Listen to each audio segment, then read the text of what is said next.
focus ahead of Prime Minister Narendra Modi's visit to the United States. The White House has said that India is a vibrant democracy and anybody who happens to go to New Delhi can see that for themselves. Remember, Prime Minister Modi will be on a state visit to the US later this month. US President Joe Biden and First Lady Jill Biden will host Prime Minister Modi for the official state visit, which will include a state dinner on the 22nd of June. The Biden administration has underlined that India is a strong partner of the United States on many levels. Remember, this comes after Congress leader Rahul Gandhi attacked the center in the US, claiming democracy is being stifled. India is a vibrant democracy. Anybody that happens to go to New Delhi can see that for themselves, and certainly I would expect that the strength and health of democratic institutions will be part of the discussion. And look, we never shy away. And you can do that with friends. You're supposed to do that with friends. You're never shy away from expressing concerns that we might have with anyone around the world. But this visit is really about advancing what is now and what we hope will be a deeper, stronger partnership and friendship going forward. That pitch coming in from the United States. Let's listen in to what Rahul Gandhi had to say when he targeted the center.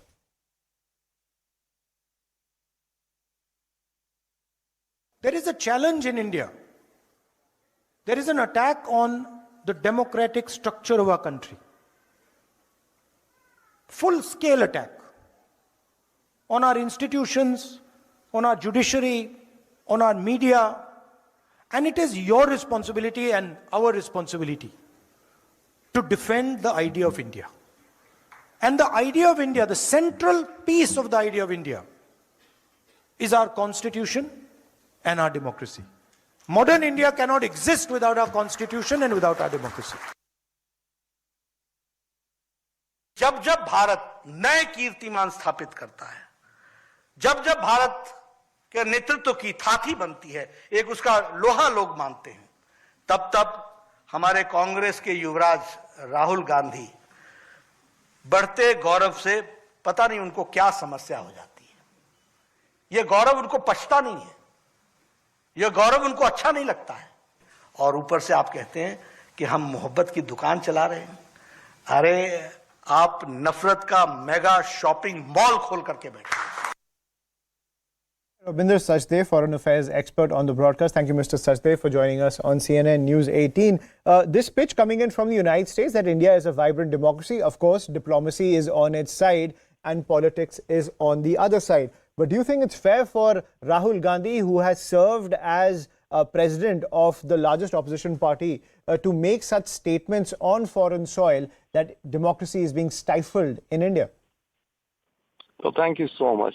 In a big picture, the way I look at it, given the world of today, it's a global world. Whatever is happening in India goes across the world any time.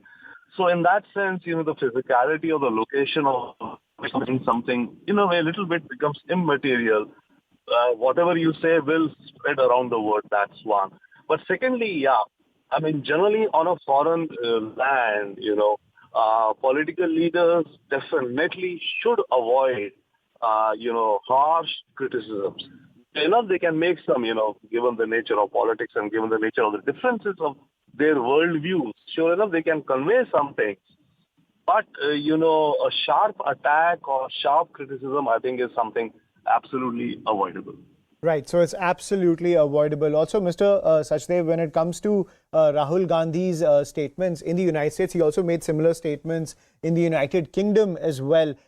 Do you think that at the end of the day, this has no effect on the wider diplomatic narratives at the end of the day, because India's stock is only rising on the global stage with our position with the G20 summit, with the other Western powers, also with the fact with how India was able to lead the fight against COVID on the global stage, kind of redefining India's global role. These kind of statements from opposition leaders on foreign soil, they have no real impact when it comes to global dynamics. Honestly, I would little beg to disagree. Such kind of statements do have a negative impact on India, on our image and multiple aspects. Yeah, sure, India's image and what India is doing and performing, like you mentioned, the COVID Med 3 initiative, and wherever India is stepping up to the plate in terms of a global contribution and the development within India. So that's on the one side.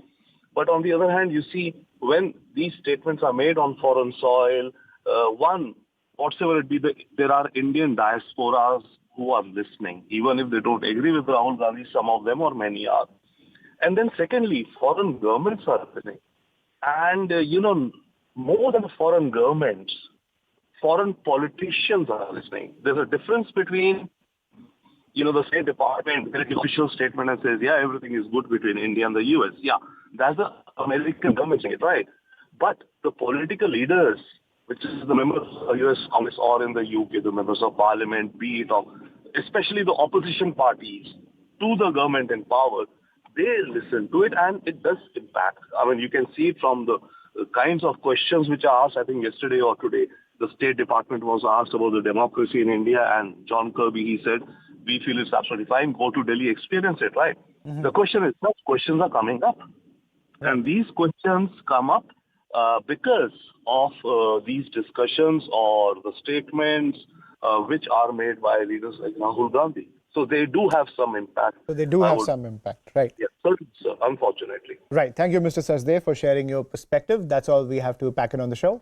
Thank you for watching.